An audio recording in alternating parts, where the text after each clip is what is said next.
శ్రీ గురుభ్యో నమ. శ్రీ మహాగణాధిపతయ నమ. శ్రీ సరస్వతి నమ. భక్తులారా, వాల్మీకి మహర్షి రచించిన శ్రీమద్ రామాయణం యథాతథంగా చెప్పుకున్నాం. ప్రతి శ్లోకం దాని అర్థం. ఇందులో భాగంగా నేటి వరకు మనం బాల, అయోధ్య, అరణ్య, కిష్కింధ, సుందరకాండలు పూర్తి చేసాం. బాల, అయోధ్య, అరణ్య, కిష్కింధ, సుందరకాండలు 5 కాండలు పూర్తి చేసాం.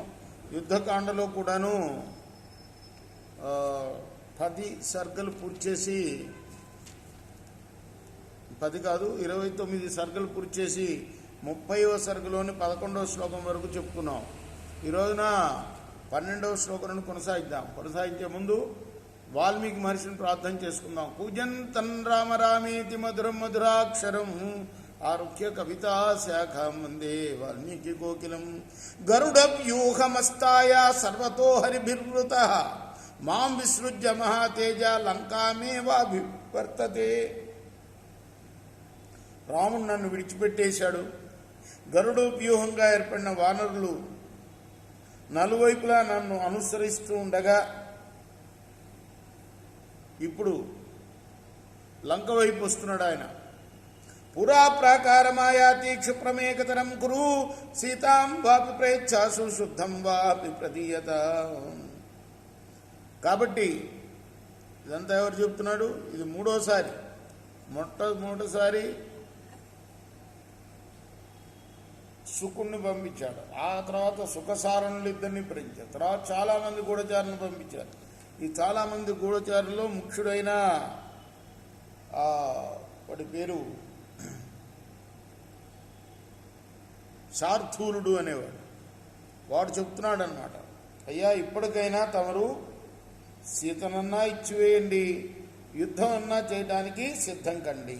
మనసా తత్తథాప్రేక్ష తశ్రుత్వా రాక్షసాదిభా శార్దూలం సుమః వాక్యం అథోవాచ స రావణ.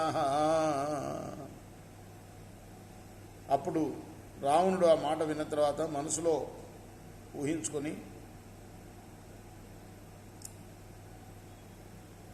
యది మాం ప్రతియుజ్యంతే దేవగంధర్వ దానవ నైవ సీతాం ప్రదాస్యామి సర్వలోక భయాదపి. ఖచ్చితంగా నేను సీతని ఇవ్వను. ఎందుకంటే దేవగంధర్వ దానవులు ఎవ్వరూ కూడా నాతోటి యుద్ధంలో గెలవలేరు. కాబట్టి యుద్ధానికే నేను వెళ్తాను. ఏవ ముక్త్వా మహాతేజ రావణ పునరప్రవీచరిత భవతా సేవా కేంద్రసూర ప్రవంగమా.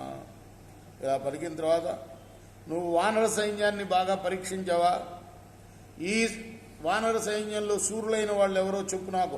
కిం ప్రభా కీదృశా సౌమ్య వానరేయే దురాసద కశ్యపుత్రాశ్చ పౌత్రాశ్చ తత్వమాఖ్యా హి సూరత. ఎదిరింప శక్యం కాని వానరులు ఎవరున్నారు?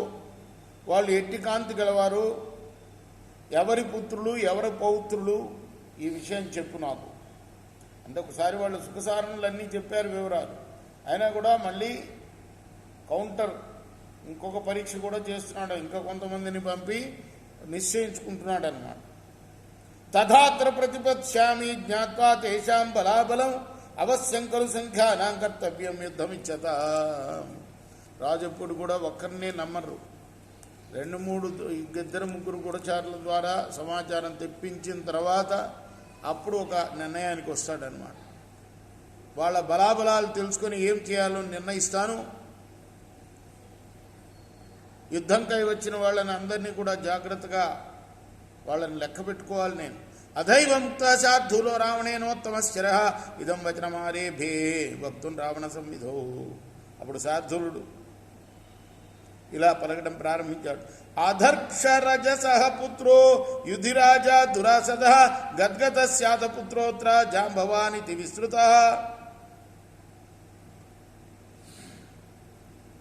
సుగ్రీవుడు వృక్షరజస్సు అనే ఆయన యొక్క కుమారుడు.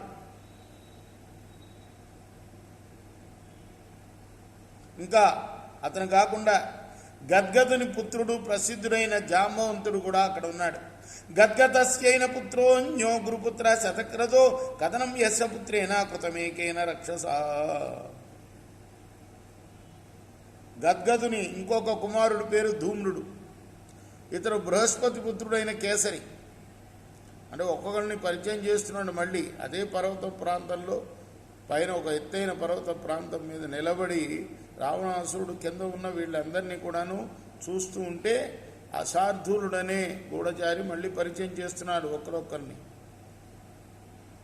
ఇగో ఇతను కేసరిపుత్రుడైన హనుమంతుడు, ఒంటరిగానే రాక్షసులను సంహరించిన వీరుడు ఇతను అని. రేపు మనం 22వ శ్లోకం నుండి కొనసాగిద్దాం. కృష్ణార్పణమస్తు. సాయి కృష్ణార్పణ.